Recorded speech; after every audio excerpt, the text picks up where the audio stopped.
हरिओम नमः शिवाय। ही कथा पाण गुरु कृपा सां हासिल करे रहिया आहियूं। महिरबानी करे गौर ॾेई ॿुधिजो। कंहिं ॻोठ जे स्कूल में हिकु मास्तर हुओ जंहिंजो घर ॿिए के शहर में हुओ। हू पाण अकेलो रहंदो हुओ। संदसि मास्तर जे शहर मां हिकु दफ़े हिकु वॾो पंचायत जो चौधरी उन ॻोठ लाइ वञण लाइ संभरियो। उन मास्तर जी स्त्रीअ उन चौधरी खे अची चयो त मुंहिंजे पति देव खे जेको उते स्कूल में आहे उनखे चइजो त घर में सभु सुख आनंद आहे। उन ॾींहं में टपाल कोन हूंदा हुआ, न को ख़त हूंदा हुआ, न को टपाली हूंदा हुआ, न को ख़त पहुचाइण वारा हूंदा हुआ, न को टेलीफोन या लेटर कुझु बि अहिड़ो कोन हुओ। उहो चौधरी उन ॻोठ में वियो ऐं ख़्यालु कयईं त सभ खां पहिरीं मास्तर साहिब खे गॾिजां। सो मास्तर वटि वियो त मास्तर हिन खे सुञातो त संदसि शहर जो वॾो बुज़ुर्ग आहे, ॾाढी इज़त ऐं शान सां मिलियो। ऐं घर जो हवालु पुछियाईंसि त सभु आनंद कुशल हूंदो। उन सवाल ते चौधरी जे मुंहं में गुज पई वई। मास्तर खे शक खाई वियो त शायदि को ख़राबु समाचार आहे। वरी साॻियो सवाल कयईं त हिन जो मुंहुं वधीक सुकी वियो। जीअं मास्तर पियो हर पुछे तीअं हू चवे त साईं छा ॿुधायां। आख़िर चयईं त भाई ॿुधुमि त ॾाढो अफ़सोस थियो, पर ॿुधाइणो बि ज़रूरी पवंदो। तुंहिंजी स्त्री विधवा थी पई आहे। मास्तर हैरान, पर हू चौधरी ईअं ई चवे बि पियो ऐं रोए बि पियो। मास्तर बि रोअण लॻो। छोकिरा जे क्लास में हुआ, उहे बि उन्हनि खे ॾिसी रोअण लॻा। आख़िर मोकल खां पोइ छोकिरा घर विया ऐं इहा ॻाल्हि माइटनि सां कयाऊं।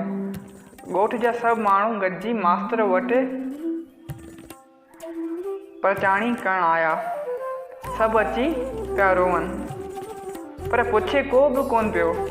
आख़िर जॾहिं रोई रोई थका त हिकु सियाणे माण्हू, हिकु अक़लमंद माण्हू सवालु कयो त साईं मोह केरु आहे।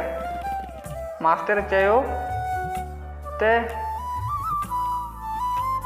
ए ॿुध, असांजे शहर जो वॾो बुज़ुर्ग चौधरी आयो आहे ऐं चवे थो त मुंहिंजी ज़ाल विधवा थी पई आहे। हिननि चयो त साईं तव्हां सलामत वेठा आहियो, त पोइ अव्हांजी ज़ाल कीअं विधवा थी।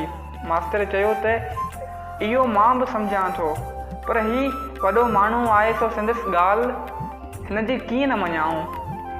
माण्हू चयसि त साईं पंहिंजे दिमाग़ खां बि कमु त वठ थोरो। हिन वरी बि चयो त साईं मूं त हिन बुज़ुर्ग ॼाणी संदसि हिन जे लफ़्ज़नि ते एतबार कयो। इन ई तरह असां मां केतिरा वॾनि माण्हुनि संतनि खां ॿुधी त कृष्ण अवतार न आहे, पर हिकु रवाजी इंसान हुओ, ग्वालो हुओ, उन ते यकीन करे था वञनि। मगर जॾहिं गीता में भॻवानु पाण पंहिंजे पवित्र मुख सां थो फरमाए त मां अजन्मा, मरण जे चकर खां मुक्त आहियां, अनादि, मां ईश्वर आहियां, ऐं जेको इहो मञी मुंहिंजो ध्यानु भॼन कनि था उहे पापनि खां बची कर्मनि जे बंधन खां आज़ादु थी जनम मरण जे चकर खां बची था वञनि। इन करे असांखे उन मास्तर वांगुरु त न थियणु घुरिजे, पर पंहिंजे दिमाग़ हलाइणु ज़रूरु घुरिजे। गीता जो हिकु हिकु श्लोक भॻवानु पंहिंजे मुख सां उच्चारण कयो आहे। शास्त्र ऐं पुराण बि साॻी शायदि था ॾियनि। कबीर भॻत पूरन तरह वेदांती ऐं ज्ञानवान हो, लेकिन हिन बि श्री कृष्ण खे पूरन ब्रह्म परमात्मा करे थे मञियो। कृष्ण रुगो हिकु शक्ति वारो इंसान न हुओ, पर ख़ुदि परमात्मा हुओ। राजा जनक जहिड़ो पूरन ज्ञानी बि श्री राम ऐं लक्ष्मण खे ऋषि विश्वामित्र सां गॾु आयल ॾिसी हिननि ते मोहित थी पियो ऐं चवणु लॻो त ए ऋषि महाराज, मां हिननि जो श्याम सुंदर रूप ॾिसी पंहिंजो स्वरूप भुलिजी वियुसि ऐं मां सम्झां थो त ई स्वरूप मां अलौकिक शक्ति जो आहे। हे को साधारण मनुष्य कोन आहिनि। कंहिं बि मनुष्य में इहा शक्ति न आहे जो मुंहुं खे पाण ॾे छिके सघे। राजा जनक वॾो ज्ञानी हुओ ऐं माना ज्ञानी माण्हुनि खे अट्रैक्ट करणु हिकु ॾुखी ॻाल्हि आहे। ज्ञानी इंसान खे पंहिंजी तरफ़ छिकणु तमामु घणो ॾुखियो आहे, पर हिननि ॿिन्हिनि खे ॾिसी आउं हिननि जे मथां मोहित थी पियो आहियां। अहिड़ो ज्ञानवान बि ईअं थो चवे, पर अॼुकल्ह थोरी ई कुझु पढ़ी या ॿुधी केतिरा चवनि था त राम त दशरथ जो पुटु हुओ, कृष्ण वासुदेव जो पुटु हुओ ऐं उहे ॿई रवाजी इंसान हुआ।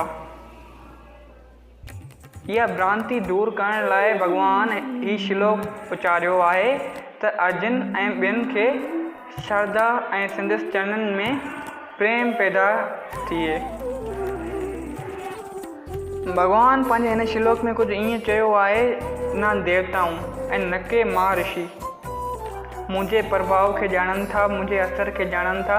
मां अकेलो ई आहियां जेको